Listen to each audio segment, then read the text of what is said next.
back and bigger than ever. It's the unofficial 40 from Soonerscoop.com. Now, here's the entire Sooner Scoop crew.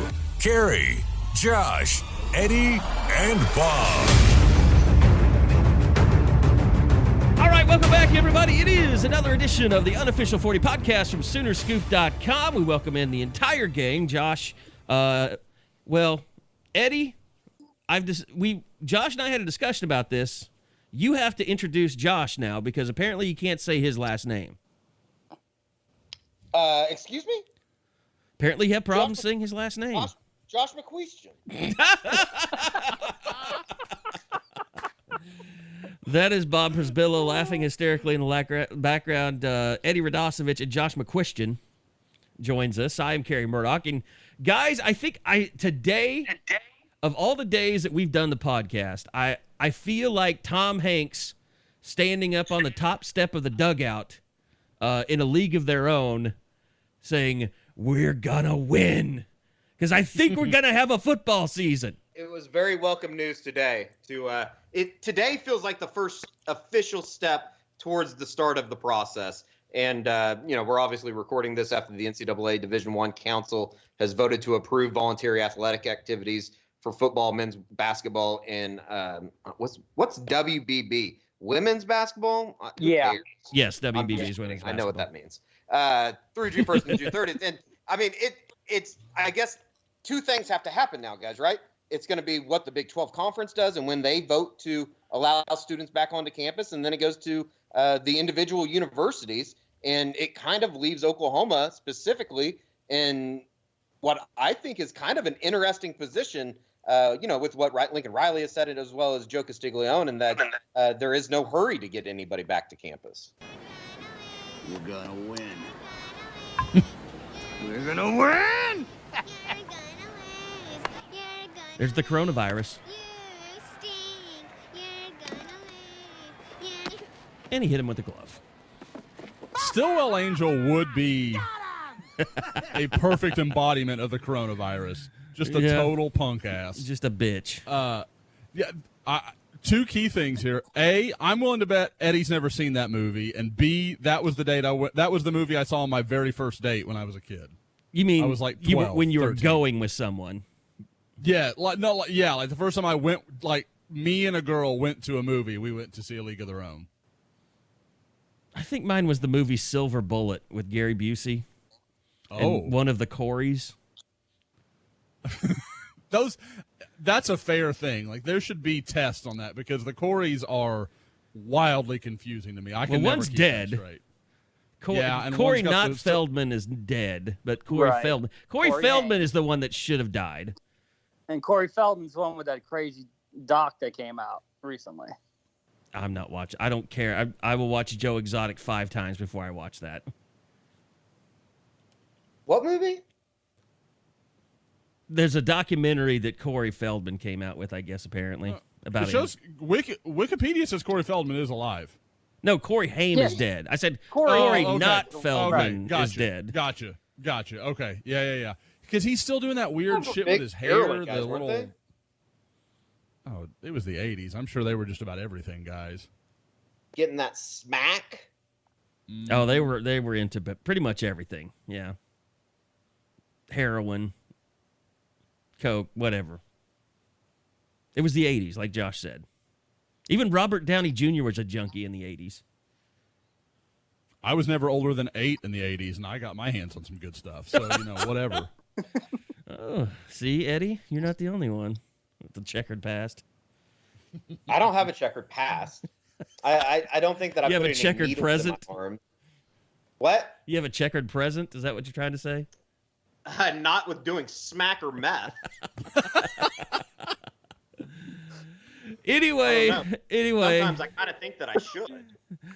Anyway, by the way, great job on the emergency pod, Bob and Josh. I know there's a segment of the fans that are mad that Eddie and I are back, but that's fine. And that's look, it's not something that we'll do every week, but after big news like that hits, that's definitely something we'll continue to do. Yeah, I mean, really, it's kind of up to the Sooners to produce days like that if they want more. Whenever there's fireworks, we'll do one. You know what I mean?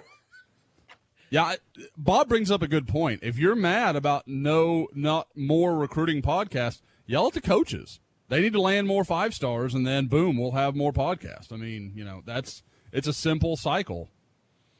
But to go back to the weekend, which welcome all you new subscribers. A really, really great turnout for signups over the weekend. We certainly appreciate that. Make sure you hit up Josh at SoonerScoop.com if you want to be a part of the Sooner Scoop community, and he'll get you taken care of. But let's just recap it again as we move forward, because the NCAA has extended the the no contact period for recruiting, which means till July 31st that you cannot have on campus visits at this time. June 30th. Okay. Yes. Okay. Although Lincoln expects it to go longer, was what he said last week. Well, Josh, I know you raised an eyebrow at the whole Division II thing, them lifting restrictions and allowing people to make visits to campuses, which that's a little bit different deal because there's not a bunch. I don't think are there even scholarships in Division II? I guess there are. I think so. You were asking the wrong guy. Anything below basically FBS confuses me to no end. I know some of the highlight teams, like I know North Dakota State, I know some of that stuff, but how they actually break down is a total mystery to me. I couldn't tell you who most schools in. So Division D2, II, D3, I'm useless. Division II football operates kind of like baseball does, and that you can give someone a full ride, but you only have 36 scholarships total to divvy out between 85 people. Okay. So, I mean, not quite half a man. But yeah, that whole thing, it just didn't make sense to me. And I know a coaching buddy of mine had said something along the lines of, well, there's not as much, there's not a lot of kids coming, from all over the country to go to East Central's camp. I'm like, okay, that has some merit. It does. But you're talking about things that also would, permit guys to take their trips, 1-2 players go. Like, I get maybe you don't want to host a camp where you're going to have 250 kids all in the same dorms or all in the same football facility. Like, I can get that. But, we're going to shut down recruiting.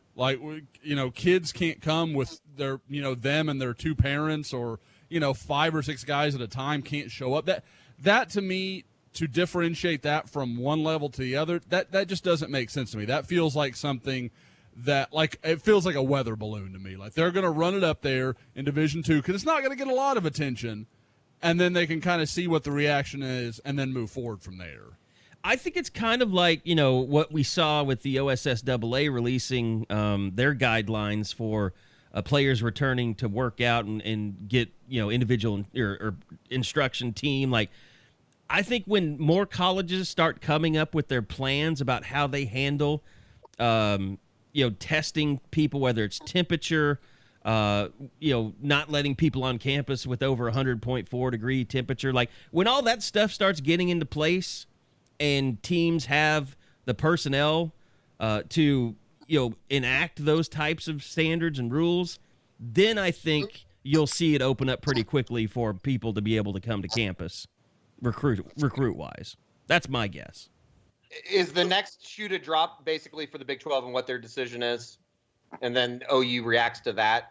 The biggest question mark on the board right now is going to be with the NCAA. When can OU get players to campus is going to be the most logical question. It's already been asked a million times. When can they get back to campus? I still don't think before July 1st is going to be an option out there, or am I completely wrong? Does that get accelerated now? And I guess it's a lot depends on what the Big 12 decides to do when they allow the schools to get players back. Well, and maybe it's someone else. Maybe OU just doesn't want to be that South Carolina where they're the first to jump out there and say this is how it's going to go. Maybe they want Alabama or somebody else to start opening up their campus to recruits, so they can say, okay, well, what? Like Lincoln Riley said that you don't need to bring players back too soon, but I can guarantee you he wants to get recruits on campus as soon as he can. Yeah, I mean, but the SEC is going to pass it on Friday. I don't think that there's any doubt about that. They're going to allow players to be back on campus by June 1st. OU fans are going to flip shit if OU doesn't have their players back on campus until July 1st. Agree completely. Yeah. I mean, that's one of those things that the schools are now going to have to exert pressure, because once the NCAA pulled back and said, we're going to let you guys do what you want to do, as far as team activities, the SEC is going to it's going to be the Wild West, and Oklahoma and Texas and all the other major programs, Bob Bowlesby can't go to them with we're going to make you play with a hand tied behind your back. You're not going to have summer workouts while all those other schools are. I mean, in a way, this is on top of Texas. Their coaches have spent a week in the offices, and I know that doesn't mean a lot. I know OU coaches are probably working more right now than they would if they were in the office right now or out on the road recruiting. But in the same manner, people are going to become impatient. And I understand that that's probably not the best way to look at it, but that's just the flat out truth of what's going on. And it feels like comparable to what's happening nationwide in terms of California, Texas starting to open up more. Once you think about losing things, how quickly things can start changing. Once you start talking about having teams from California play in the state of Florida, or just when you start thinking about the SEC schools being on campus and you're not, the decisions, they get altered very quickly. Well, it's also going to be interesting because you've already started seeing some comments come out about, well, maybe we can have fans in the stands if we do it this way or that way. I just, I really wonder how that's going to play. It's almost like, look, the customer is always right. I mean, I know that's something that we struggle with all the time because people want to tell us what to do because, they pay money to be on Sooner Scoop and they feel like they have that right. And a lot of times they do have that right, but sometimes, it's just unreasonable. People are not going to like it when some people can get in a stadium and watch a game and they can't. You just can't make it to where, all the suite holders can get in, but, the top donor levels are the only ones that are going to be the 20 to 30,000 people that get to go to these games. Oh, Mr. Smith, it looks like you only donated $25,000 last semester. I don't think you can come in today. We're already reached our allotment. I'm sorry about that. Maybe next week when Kansas comes to town. I don't understand why anybody acts surprised about this. That's the way this is going to work. Get your minds around it. Get ready for it. The stadiums are not going to be full, and the people that have given the most of the program are going to get preferential treatment. I don't know how this would surprise anyone. There is a obvious comparison to make for the people that are going to get mad about this, but I am going to avoid that because I don't do politics on the podcast, but there is just a level of stupid that you just have to do away with. Just accept that this is coming and that you're going to get to have football, but you may have to stay home and watch it instead. Jason Kersey has student section work. Oh God. That'll be the one. That's Actually, you know what? This is their chance. This is the university's chance to pull a big FU to the students that haven't been showing up. I mean, we've reviewed tape of last year's home games, and you left at halftime. You will not be allowed in. Well, I mean, that's the one thing. OU kind of made a little bit of a wave this morning when they announced that everything's going digital as far as tickets go.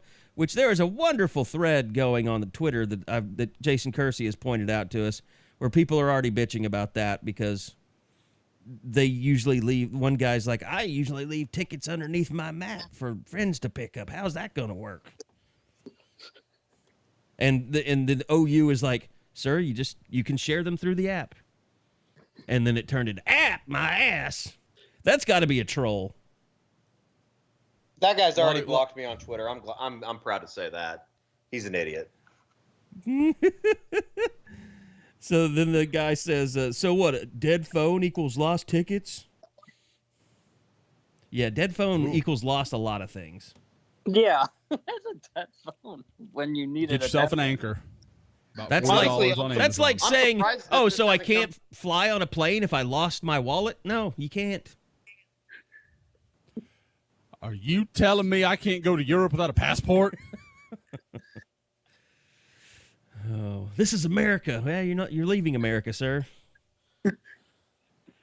But no, I mean and look, I don't think that this was something that was going to happen regardless. It's been in the works.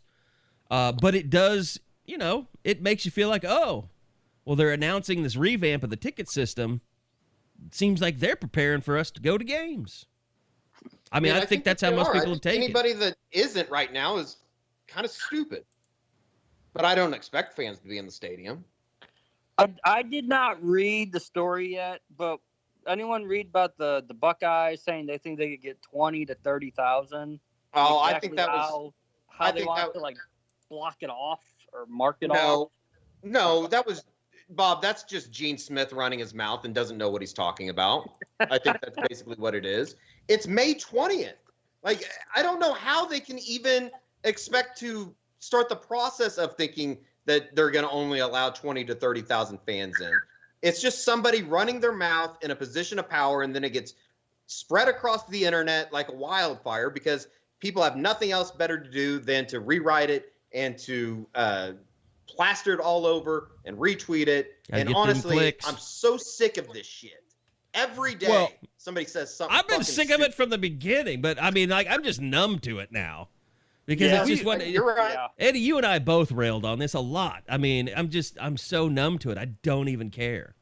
We've talked about these early alerts going the other way, when they were canceling everything like 4 months out. And you're like, what are you doing this for?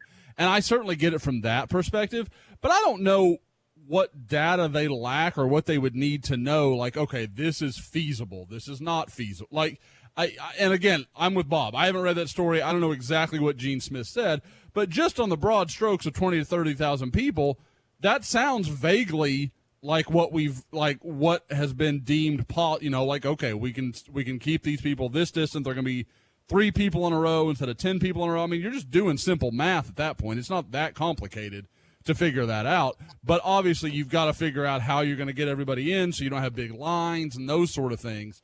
But within the stadium, that part seems fairly straightforward.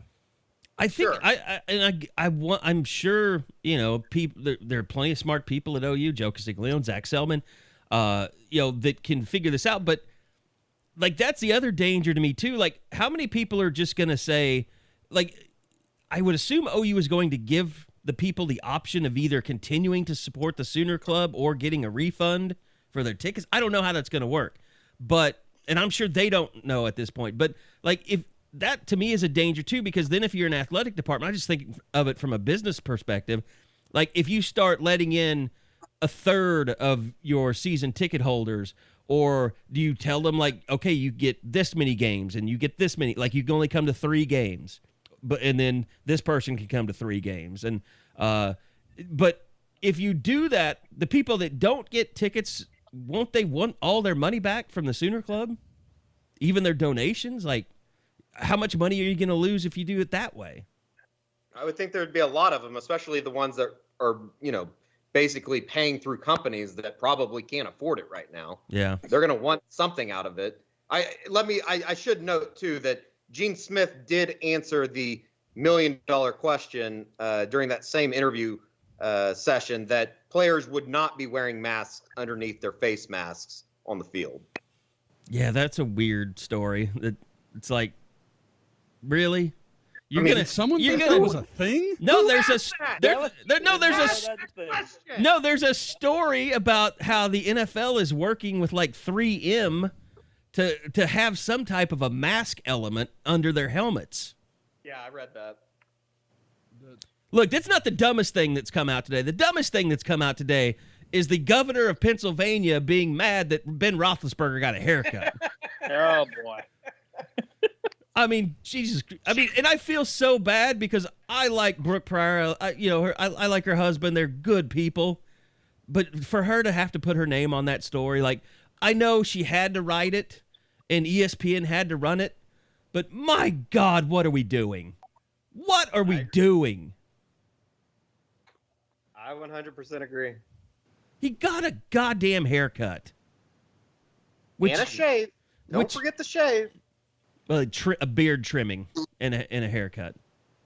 I mean, you can do that in Oklahoma right now. My salon, Edward, called me asking if I wanted to go ahead and rebook my appointment that I missed. And I did. I thought you were going to say they wanted to book something for me. No, I'm just saying it's okay to go to a salon. You don't have to go to the guy you've been going to since you were 16. I think my guy died. I haven't gone to him in a couple months.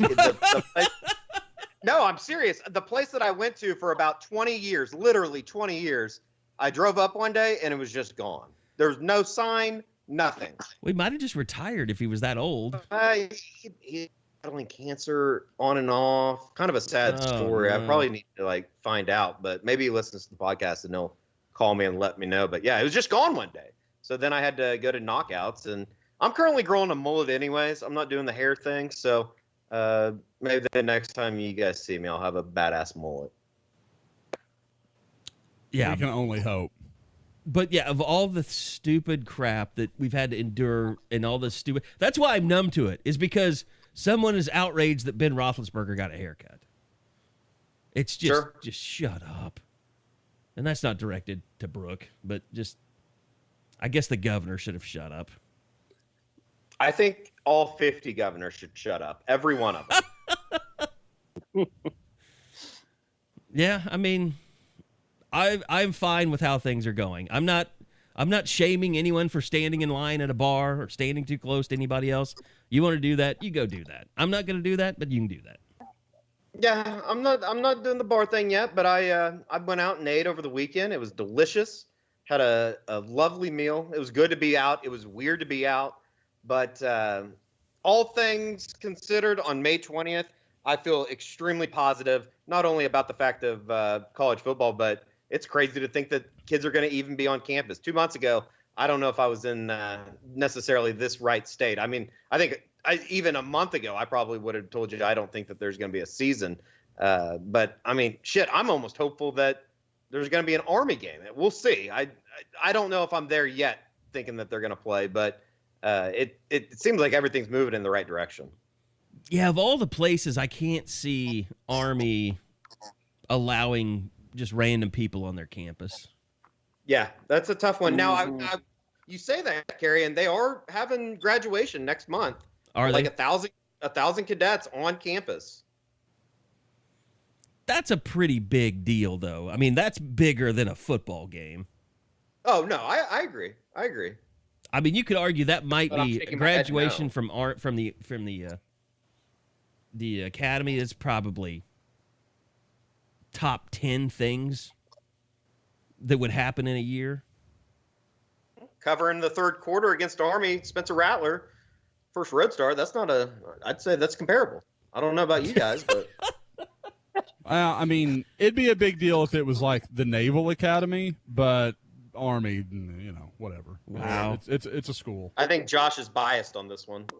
Is it maybe? Is it the grandfather? Who was it that was in the Navy? Oh, I've got it's a whole bunch of people, right? Like half my brother, my grandfather, my two cousins are academy grads. Like I've got a lot of Navy.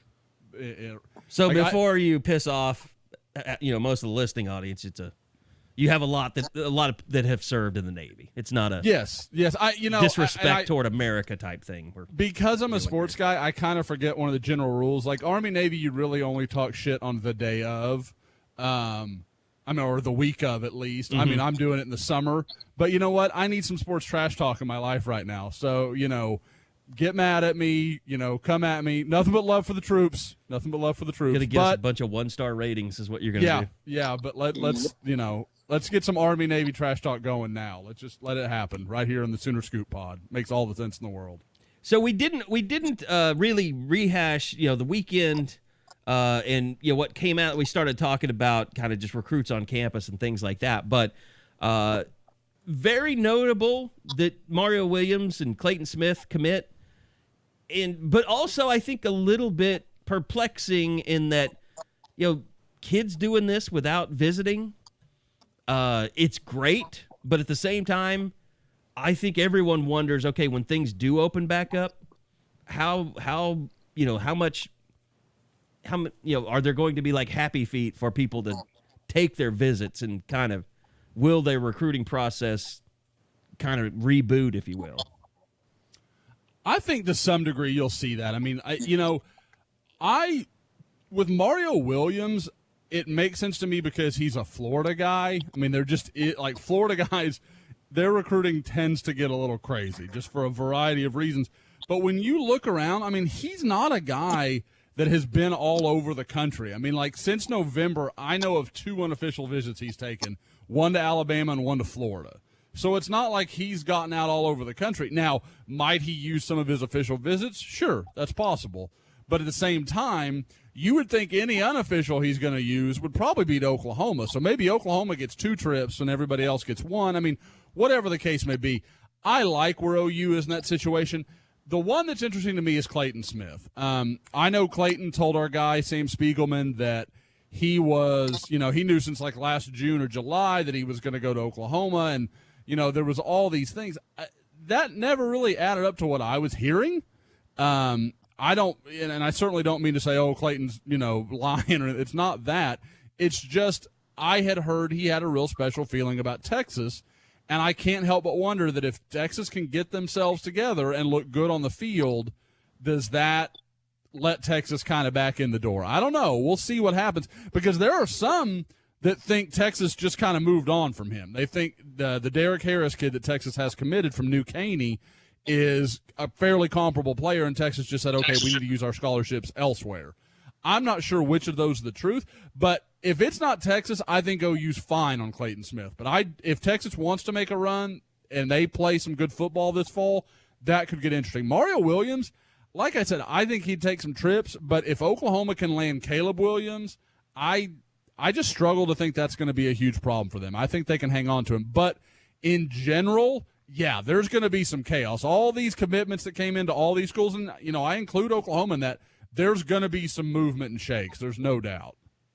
And I think with OU, it won't be as bad just because you haven't seen that rash of where the heck did this come from type of commitments like you saw with USC and Tennessee and schools like that, where they had no business getting these guys that quickly when they had no previous foundation with them. And that's where I think the Sooners, when you look at the commitments they've had during this period, you can go back before the pandemic and talk about the relationship that they were already building with them. And so it didn't come as out of left field. We haven't had that one where it's like, where did this dude even come from? It was never even a hot target. And now, like 2 weeks later, he's a probable commit. And that's where I think you've seen that with some of those other schools and with some of those guys sort of itching to make a move and not knowing what the future stands, and some of those schools being willing to just take the chance. Say, you know what, we'll take his commitment now and hope we can hang on to it later, because it's better to have it and lose it than to never had it to begin with. Bob, I'm not sure I follow. You're telling me that Tennessee shouldn't have the number 2 recruiting class in the country? I mean, they should get some kids. They should lock down Tennessee. There's no doubt about that. And they should get some, but there's, when you look at it, like, where did this come from? What sparked this huge surge? Like, where were they with these kids in January and February? That's what I'm asking. Like, how the heck did they come this far when nothing has changed? I had not looked at it until you said this, and we'll move on from the topic. Tennessee currently has 22 commitments, is ranked number 2 in the country. Wow. They have 2 commitments from the state of Tennessee. Yeah. 2. They've got guys from Georgia, Maryland, North Carolina, Florida. I mean, don't get me wrong. Tennessee's national brand has, never been hotter than 1998. But Doug's. Oh, okay. It's yeah, Doug's. I mean, yeah, I was going to say right. the Doug's effect. Exactly. Doug's. So when is Tech going to start rolling in some serious commitments?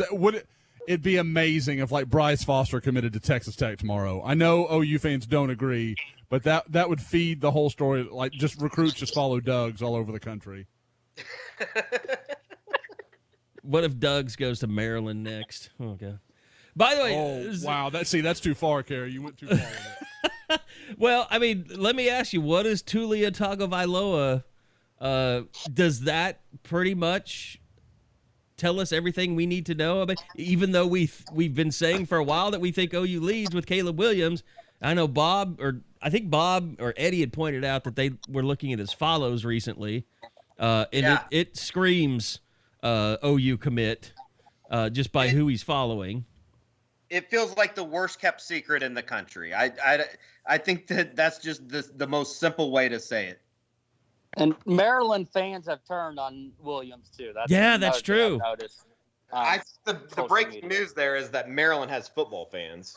Yeah, I know that is really bizarre. I guess they're okay if Caleb picks OU. They get it. What they're more mad about is they feel Caleb is going to take some of the best top tier kids in that area with him to Norman. But Maryland, that's the thing. Maryland doesn't lay claim to the best players in that region. I mean, if it were like West Virginia or Virginia Tech or something, I mean, yeah, then you got a point, maybe, to be pissed. But Maryland has no claim on those.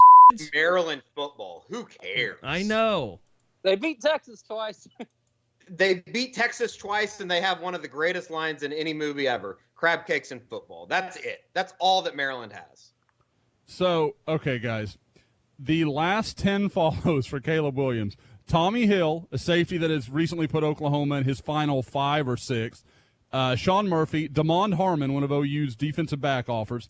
Kendall Daniels, Marvin Mims, Michael Henderson, Seth McGowan, Devon Graham, Josh Eaton, Nate Anderson, and Kendall Dennis. What did you take out of that, Josh? You're the expert.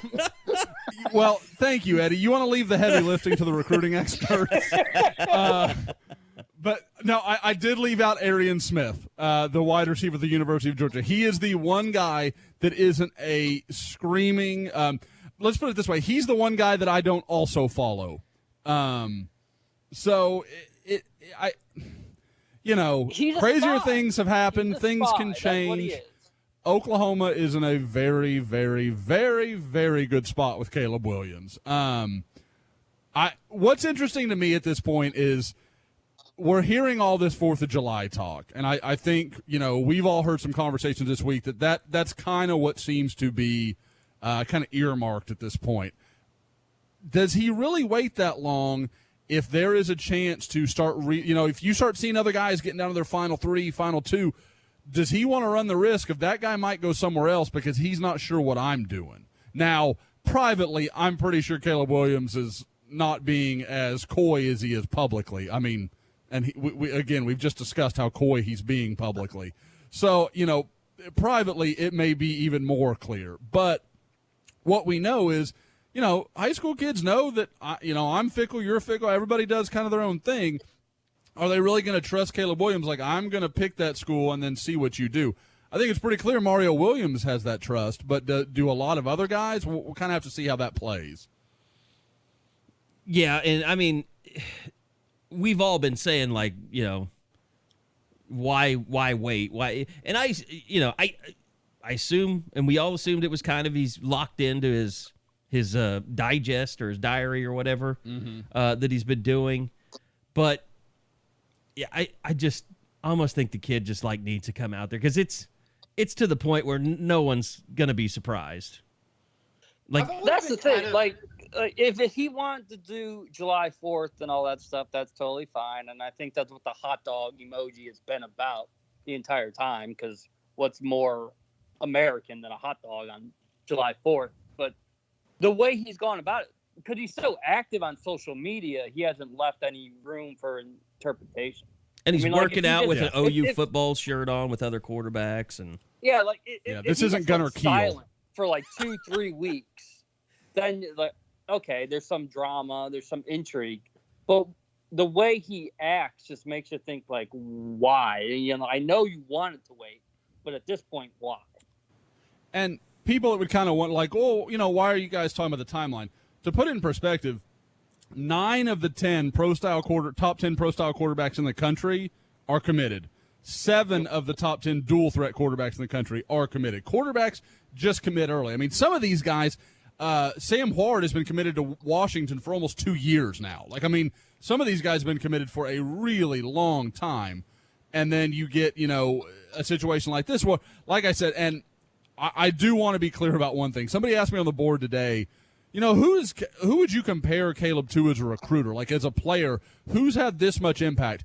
I've never seen anything like this before. Never. What the stuff I'm hearing, I've never seen it before. I've never seen guys that I thought OU was a fringy top 5, top 6 team for, to suddenly I'm hearing OU may get this guy. Is there anything that you can put your finger on, Josh, just as far as my first reaction to that is like, why now? I'm just reading the kind of the tea leaves or whatever you want to call it. It doesn't seem like Caleb Williams, I guess he doesn't come across as like a Baker Mayfield personality more so. Do you get what I'm saying though? Like what is it about Caleb Williams that everybody is attracted to? We always heard that about Buki, and I think that, we kind of know why. He is a great personality, just a good guy to be around. What is it about Caleb Williams that everybody is so infatuated? I think he is. I think he's very likable. I think he comes across, and I think he's very, for a guy his age, very organized and very much understands what the plan is. Like, this is what I'm going to do. This is how I'm going to do it. There's not a lot of young guys. I mean, guys, we were all there. Like, you're just kind of going from day to day. He's clearly got a plan. I mean, you look at his follows. I mean, he is befriending other recruits, not just in his class in 2022. Like, he knows it's not just my class that has to be good. Wherever I go, I've got to build up the roster all the way around me if I want to win national titles and set myself up for the NFL draft and do all the things that I want to do. He has a very clear image of that, and I think he's a guy that has grown up. His dad runs a training facility, or I don't know if he runs it. I think he's the part owner in a training facility in the D.C. area, and so he's got a lot of connections through that. And I also think some of it is just pure movement. He is constantly talking to somebody, DMing somebody, finding somebody new to talk to. Like, as you watch a guy, maybe he'll pick up offers from OU and LSU in a couple days. All of a sudden, Caleb Williams is following the guy, and he's talking to him. So when you add that into guys, one of the top 5 players in the entire country, and kind of everybody knows who he is, it gets easier to recruit. But, I mean, you could say that of a lot of guys that don't have this impact. I mean, that didn't connect with guys on this level. I think it's pretty clear, and I will completely own that I've not had the chance to talk to him. Maybe we should bring Adam Friedman on to kind of have that conversation. But it's clear he's a very engaging guy, and very, guys connect to him. Like, we haven't really gotten into it, but the Emeka Egbuka kid that had OU in his Final Four last week is kind of one of the guys I was talking about. Did not seem like OU had any chance there. And since Williams has gotten involved, I mean, they've been open there talking to each other. All of a sudden, Oklahoma is climbing the charts quickly on him. Yeah, with Josh, we talk about Emeka, and then if you want to talk more about Tristan Lee, I know that's another one that's been pretty fascinating to watch. Yeah, with Egbuka, I mean, we've got, I've got Oklahoma. It's been up since early this morning. They're, for those that aren't members, it's just kind of a midweek, kind of scoopish type feature where we just go over some of the stuff that's happening in the middle of the week that kind of can't wait for Scoop. I don't want to go into too much of it, but I mean, there's no question. Like I said, he last week, Egbuka, who is the number 1 receiver in the country, he's number 11 overall, regardless of position, with Mario Williams right behind him at number 12. So, I mean, that kind of gives you some perspective on who this guy is. And to me, is a dead ringer for CeeDee Lamb. I've rarely seen 2 players that remind me more of each other than Egbuka and CeeDee. They are mirror images of each other to my eyes. So again, to give some perspective here, he listed a Final Four late last week. I think it was Friday. Friday afternoon, yes. Yeah, it was. Yeah, that's right. It was after the Mario Williams announcement. The Mario Williams announcement. So he had Washington, the hometown team. It's a Seattle area guy. Then he had Oklahoma, Clemson, and Ohio State. Well, for months, Ohio State has been the perceived leader. There's been no question that's where he was going to go. Ohio State's done a nice job recruiting in Seattle in recent years, including landing another, Rivals 100 receiver just from there last year, a kid named G. Scott. So Oklahoma really felt like almost the outsider on this deal because Clemson had been involved for a lot longer. They were thought to be in there. Obviously, Washington he's got a connection to. Oklahoma almost felt like the throwaway school, but talking to some people this week, he has some people that know him well are talking like Oklahoma might be the choice if it was today. I mean, that's crazy how much that's changed in just a few weeks. And that's what scares you, is because does that hold up? Does that last over months and months when he may wait a while to make his decision? We'll see. We don't know that answer. But he also has Oklahoma in his top 4 and has never been to campus before. So there's a lot they can do there. The other is Tristan Lee, the big offensive tackle from Virginia. His connection to Caleb Williams is a little easier to understand. They're regional. They've run into each other at camps. They know each other somewhat. I have heard talk that really if you were going to – Tristan Lee has talked about, I'm going to wait a while. I'm not in a hurry to make my decision. He's the number 2 offensive tackle in the country. He can wait as long as he wants to at just about any school in the country. But if he were going to announce this summer, I literally had the conversation with someone that said if he was going to announce this summer, I think he'd pick Oklahoma because that's the only school that I think he would jump on board early to, kind of to be part of that Caleb Williams train. How much do you guys think that just you talk about a guy like a Mario Williams even that is committed, or a Mecca that hasn't visited, how much credit do you think that has been given to the virtual tour and making things, I guess, comfortable for those guys to be able to act like they or have seen the university or what there is to offer in Norman? Does that make sense? Sure. Oh, no. I like I said, I have talked to, at this point now, probably 15 guys that have done the virtual visits, and they all, I mean, there's literally, I've not heard one guy that wasn't like, that's the best one I've ever done. Like, I mean, because a lot of these guys have done half a dozen of these or more by now, and every single guy is like, that is amazing what Oklahoma's doing. Like, I feel like I know the campus. I've seen everything I could want to see. And I mean, guys are absolutely like, I still want to go and check it out, but there is absolutely this feeling that if I went to campus, it would just be confirming what I already know. Like, it's not I'm kind of going in there blind. Like, they feel like they've seen it, and now they just want to experience it. I would follow up on that by saying that I heard that on Mario Williams' virtual visit, it included Lincoln Riley wearing a baseball jersey and or uniform. I don't know if there was a bottom on it, but I know Zach Heffley has been a huge part of that as far as the video part. Are you thinking he was just in a jockstrap, Eddie? Well, that's what I've envisioned. That's kind of what I've had in my mind for the last week. But, I mean, who knows? I can't say that I've heard the jockstrap thing. That is news to me, Eddie. I'll have to get to I was going to say the bottom of that, but I don't want to go. No, I'm kidding about the jockstrap. That was in a fantasy. But I have heard that shit has been awesome, the way that they've been able to present that to students. Yeah. What I would say, and I kind of mentioned it with the Mario Williams, we did the emergency podcast, but it's not just Mario Williams in baseball. Bryce Foster, the track team, has played a huge role in Oklahoma's run at Bryce Foster. That staff, obviously with the new coaches being moved from interim to full time, there is a lot there that they have done to help Oklahoma. Talking to Bryce himself, he told me last week, he goes, there are other staffs I've talked to a couple of times, their track groups. He goes, I talk to them almost as much as I talk to the football staff.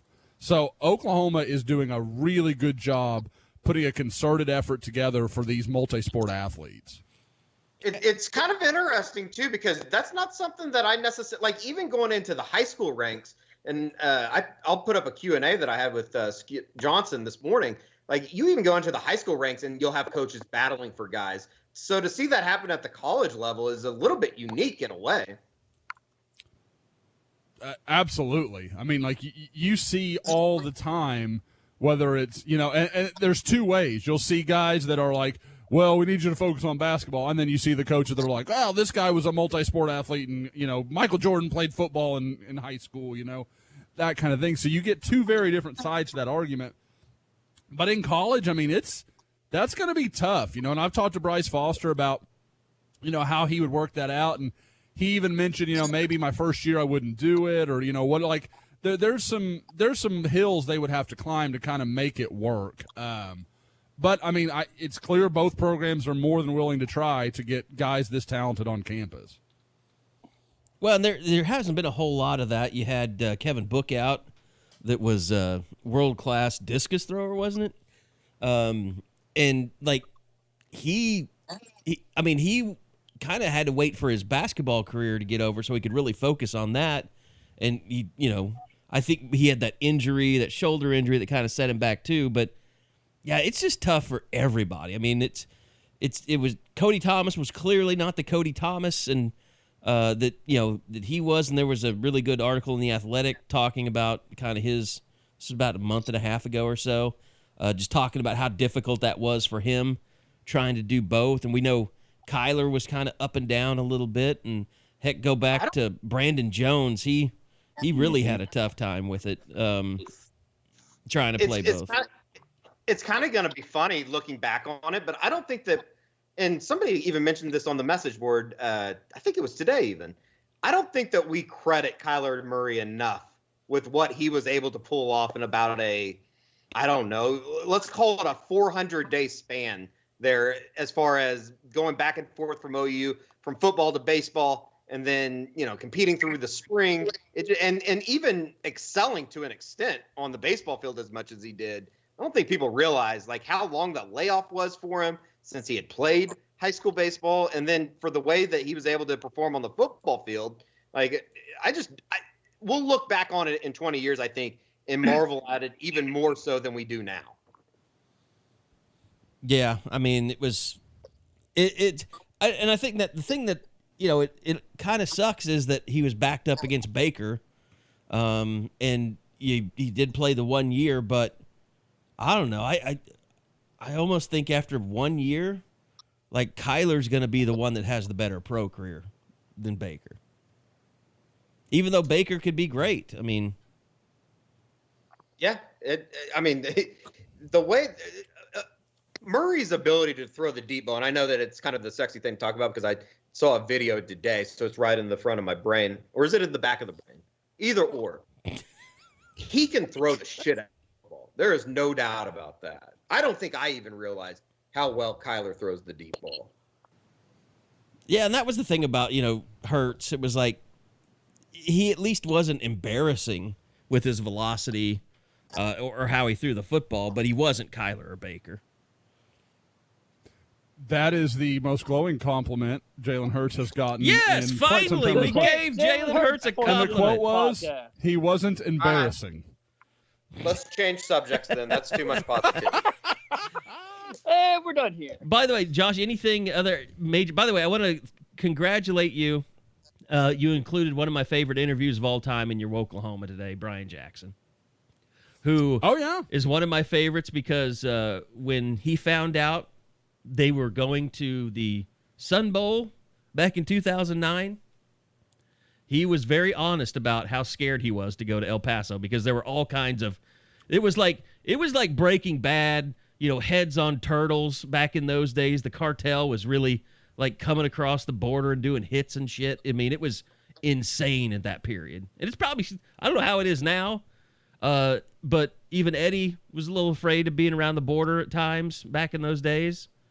But he basically was like, he just said, yeah, I'm kind of scared shitless to go to El Paso of all the stuff I've heard. I've survived COVID. I'll face anything. COVID's not over. Oh, it's no. He's decommitted from COVID. I don't know. Hey, Eddie opted out. Decommitted. Eddie opted out. We won. It's over. Fine. I expect you to be standing in line at Logie's tomorrow night. I didn't go that far. I wouldn't say that. You gonna hit Sugars? Okay. Maybe. Well, that's just for the name, image, and likeness. Oh, he's working on the bridge. Eddie never loses sight of the dream. No, that'd be stupid on my part. Did you guys see? We can hold off on this until we get done with recruiting because Josh, I know that you need to pop out of here in a little bit, but The Viking thing is interesting. Did you see what the Minnesota Vikings are offering as far as possibly setting up tailgates for fans, even if they couldn't allow fans into the stadium? No, I didn't. It basically would be like I don't want to say a beer garden because, social distancing would be observed and things like that. But basically they would sell beer in parking lots out in front of the stadium, even though fans couldn't come in. And it kind of made me think like what's going to happen with OU and all that kind of stuff. But we can save that. I know there's a little bit more recruiting stuff to get into. I tell you what, let's do the Bob and Josh pod right now. Bob, you can just run this thing. A little sample for those who missed it. I think we're still sort of just waiting, not on eyes. We know the eyes might be run a little bit differently, but we had some info last week that may suggest that more stuff was coming, but still just playing the waiting game. Yeah, I think right now, and I don't want to get too much into, who the guys are, because like I said, there have been, as I said in the last week's emergency pod, in the old world of Lincoln Riley's eyes, there would be some eyeballs out right now. The way things are operating now, we're all kind of waiting for that day to come. So I am keeping an eye. I would, the good news for a lot of Oklahoma fans that are worried about this role, I'm keeping an eye in the on the defensive side of the ball. That's kind of where I'm expecting the next action to happen. So we'll have to see what, one of the more interesting stories is Isaiah Coe, the defensive tackle from Iowa Western, announced he's going to commit, I believe it was June 5th. And then you've got Christian Leary on the 6th, I believe, if I've got those in the right order. Yes. Yep. Coe is obviously the former teammate of Perion Winfrey, Oklahoma's current defensive tackle from Iowa Western. Coe is a big, powerful guy, real kind of run-stopper guy. Not what you would say has really been the hallmark of what Alex Grinch has really done since he got to Oklahoma, but he is a good athlete. I mean, he's not the big, long guy, but he does have some explosiveness, so he's not just your, kind of plug in the middle. He can shoot gaps. He can do some different things. So there are things to like about him. The question right now, though, is what do Oklahoma's numbers look like? Can they take him along with two high school guys, with a Shemar Turner or a Marcus Burris or a Kelvin Gilliam? I don't know the answer to that yet. And I honestly, I think people sometimes think that OU just knows, like, okay, this is what we're going to do from January 1st to December 31st. Like, it doesn't work like that. You don't get to operate in a vacuum. Things are always moving because Oklahoma right now may say, okay, we feel really good about a couple of our high school guys. We got two JC guys last year. We're not going to rush that.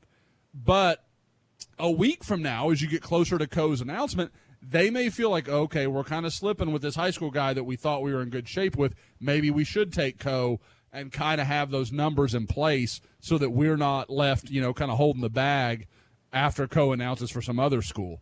So you've got to kind of watch it. I don't know that a final decision has been made on what they're going to do there, but talking to people, if Oklahoma really wants to push for Coe, and I've talked to Coe himself, it sure sounds like they're in a pretty good spot.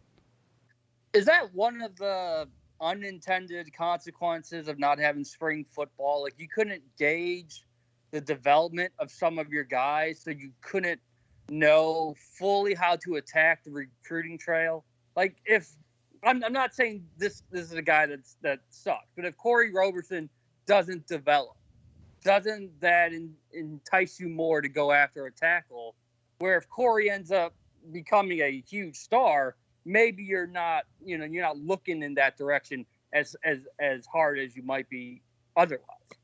Oh, I think that's a great point, and I think it goes both ways, Bob. Yeah, like you got a guy like Corey Roberson that you don't get to know where he really is, and on the flip side, maybe you're not sure if, okay, we're willing to, we thought going into the spring, Shemar Turner is a guy we'd wait the whole time on.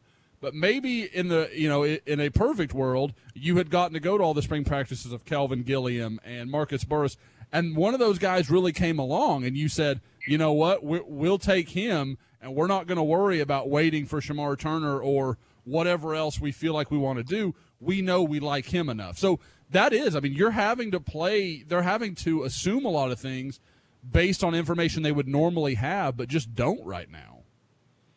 What do you make of the Shemar Turner situation, Josh? It's really interesting. He's one of those guys like a lot, the Tristan Lee stuff or the Emeka Egbuka stuff. There's no doubt like what direction that's heading. Everybody I talk to, it's the same story. Oklahoma is making a positive move. You started hearing the same stuff with Shemar Turner early this week, kind of late last week. And that's all I heard. And then last night I had a conversation with someone who had spoken to him. And it was kind of Oklahoma's kind of there, but it sounded more like A&M, Texas, LSU, Alabama, and I believe Georgia was the other one. Now, I think there is some I get the impression that A&M, Alabama, UT, and LSU are kind of out in front a little bit, and then like Georgia and Oklahoma are kind of there. Now, that's one person. That doesn't make it that way. That doesn't, you don't know what the context of the conversation was exactly, but it is someone I trust. And so it gets really interesting to see just how that might play out. So I think Oklahoma has made a good move for him. I don't know if it's going to be enough, especially with a lot of rumors that he is starting to think about making a decision earlier than maybe he had originally planned to. I'm concerned for Lincoln Riley. Just seems, he's been hurt now. The change in emoji procedure. Just, Eddie, you have any feelings on that? Man. You missed last week. Are we officially saying that is the new thing? Is that set in stone according to the recruiting guys? I mean, it was a good indication Friday because remember in the past when there's been a kid that said I'm going to announce at this certain time, Lincoln has made sure to never put eyes out as to not ruin the kid's moment. And in both cases, he put the eyes out for Mario and Clayton just minutes or just moments before they went public. And I mean, there's still two out there. His heart's still healing. His heart's still healing, Eddie. Yeah, March 1st and March 22nd are still out there, and I think they're still legitimately out there. Not like guys that we think are that have decommitted and are about to go with another program. But the way he might do it from now on just sounds like when you give him the silent, that's good, that's great, and maybe that leads to the fire emoji or something that he had last Tuesday. But in terms of the actual eyes, that's not going to happen as early as it used to, and to kind of keep us on our toes too. I mean, we're going to have to actually do our job again instead of just waiting for eyes and then going backward and trying to figure it out. I think it'd be really badass if he came out with his own emoji. Like, do away with everything that's already been done. Just get with Twitter. Make a Lincoln Riley emoji that he could send out there. Maybe with like maybe him smoking a cigarette, like what would that be? Like if he was like a black figure and it was surrounded by what would that be called? What am I thinking of? Somebody help me here. I think that's Lincoln called Riley's blackface. Black? Silhouette. Oh, it's called cultural appropriation. Eddie. Yes. Oh, Way to go, Tropic Thunder. Smoking a silhouette of Lincoln Riley smoking a cigarette out of Sugars or like 747 or Logie's. That'd be pretty badass if that was like his next eyeball emoji. But what do you mean, you people, Eddie? Yeah, what do you mean? I don't know. What did I say? I blacked out. I think if we ever see Lincoln Riley in person again, I'll maybe I should go out and get him something from the Jane Seymour Open Heart collection. Just give it to him. Like a re-welcoming gift? Yeah, like just open your heart to new experiences, Lincoln. We've all been burned. You can come back from this. I don't even know what Jane Seymour says in that commercial, but I know it's funny. Considering she was Kitty Cat.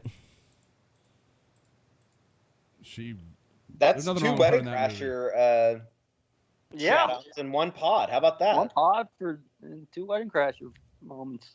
What was the other one? I missed it. Crab cakes. Oh, yeah. I almost forget that's part of the movie. It's such a common GIF now. I'm like, you just see it. GIF. Like, is it? That's one of those. I will not. On my watch, I will not allow GIF to be used. I'm sorry. No, like I'm one of those people. Like, I want to say things the way they're supposed to be said.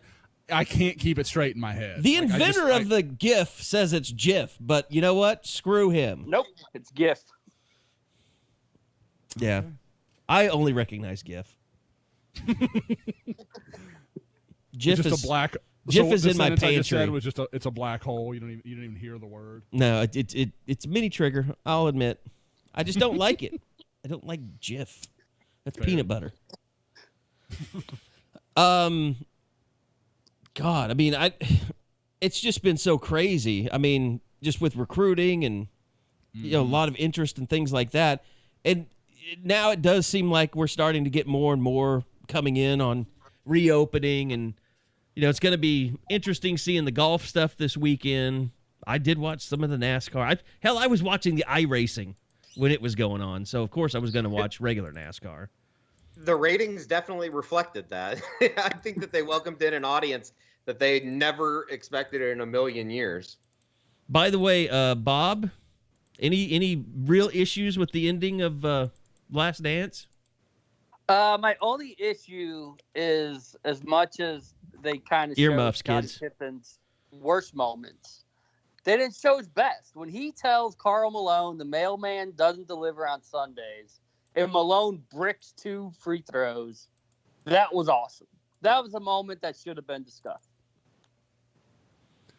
Yeah, everybody's kind of picking it apart now that it's over. Like a little bit, they yeah, wanted are. this, and now people are starting to come out and say, well, Horace Grant specifically, my God, he's got some anger built up, doesn't he? He does. He always has, though. So, Bob, judge's ruling. You're our resident Bulls expert. Was Horace Grant a source? Was he the snitch? Well, I guess he had a strong history of always going to the media. So it would. But don't you think just Jerry makes- Reinsdorf was also dropping that stuff off?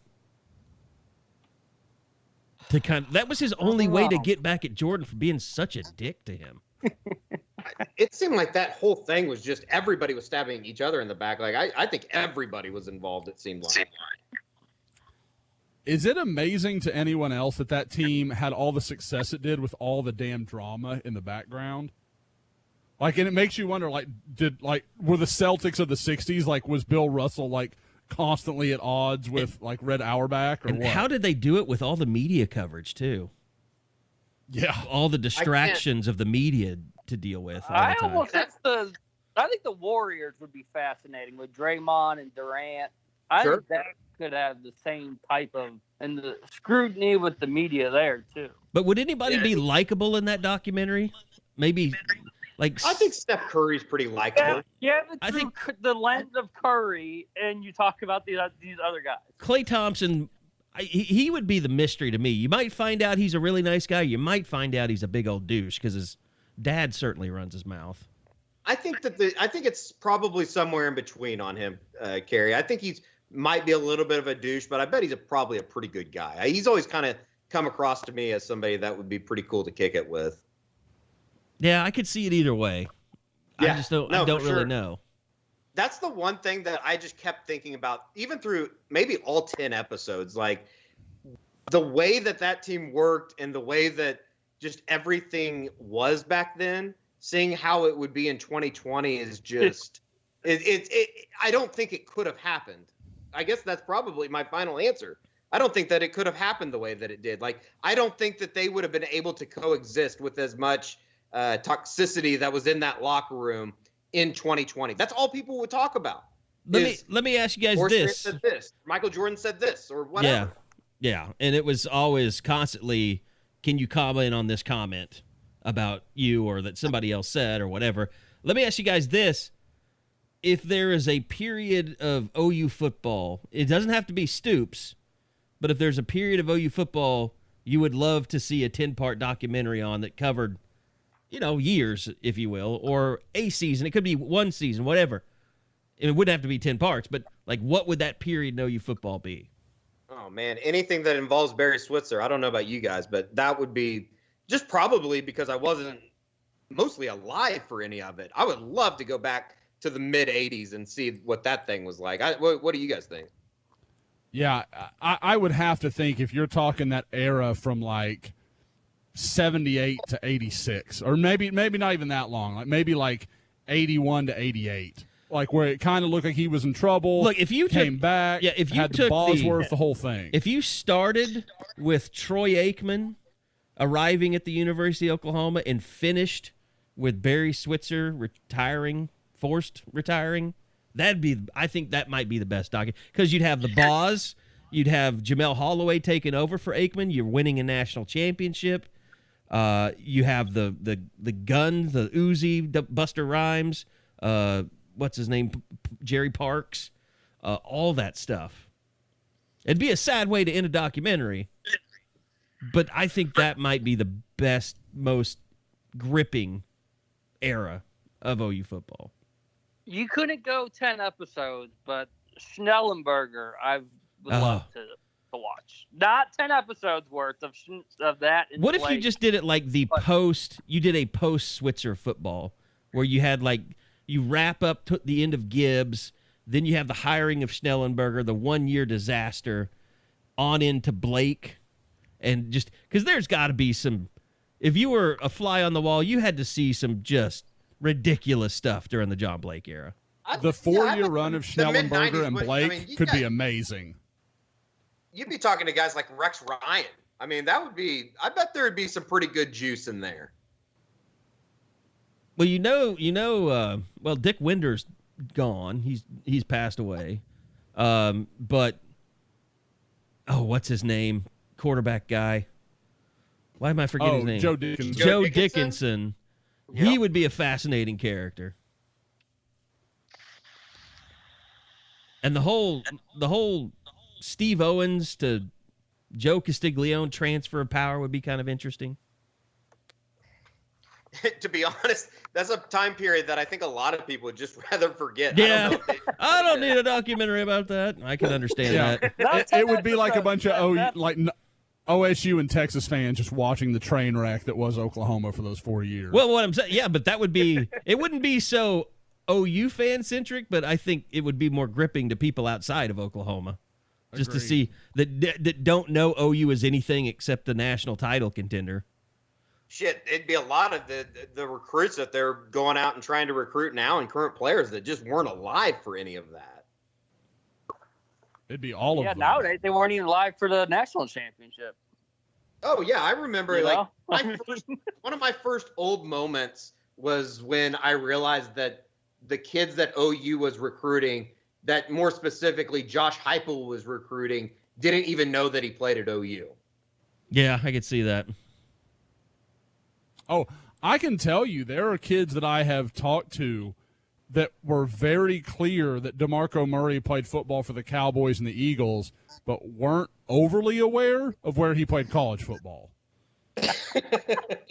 Well, I mean, you think about it. I mean, they were 8. He was a great player for Oklahoma. Helped Kevin Wilson basically revolutionize offense. And here we go. No. I'm just saying, but he probably is more known just in his career for what he did with the Cowboys and how good he was there. Like those were his best years as a football player, because he just traded time with Chris Brown so much. It drove us all crazy. Yeah. All right. Well, that's going to do it. Josh has got to get out of here, and I think we've gotten most everything that we needed to get out there today. I did finish watching The Boys on Amazon. I can highly recommend that. That's very good. So, a lot of fun. You've seen it, Josh? Yep, I watched it. Don't you think? Isn't it weird how much the more you watch that Homelander, you start to think that's what's his name, Cooper? The guy in Wedding Singers, Wedding Crashers. Yes, there are certain moments he looks a lot like Bradley Cooper. Bradley Cooper is who I'm thinking of, yeah. Yep, sorry, I couldn't get there for a second. But yeah, the last episode is just, it's a great twist. Yep. There's like I said, there is a lot to like there. So it's fun, but it's kind of like it's you get dark. All your superhero fix. It's very dark. All right, that's going to do it. Appreciate everybody for listening. We'll be back again next week. Thanks to Josh, Eddie. What's his last name again? I I believe that would be McQuestion. Still. Still. Thanks to Bob Prisbillo. I think Eddie can say that name, but we don't have any more time. So I'm Kerry Murdoch. We'll see you guys back here next week on another edition of the Unofficial 40 podcast from Soonerscoop.com.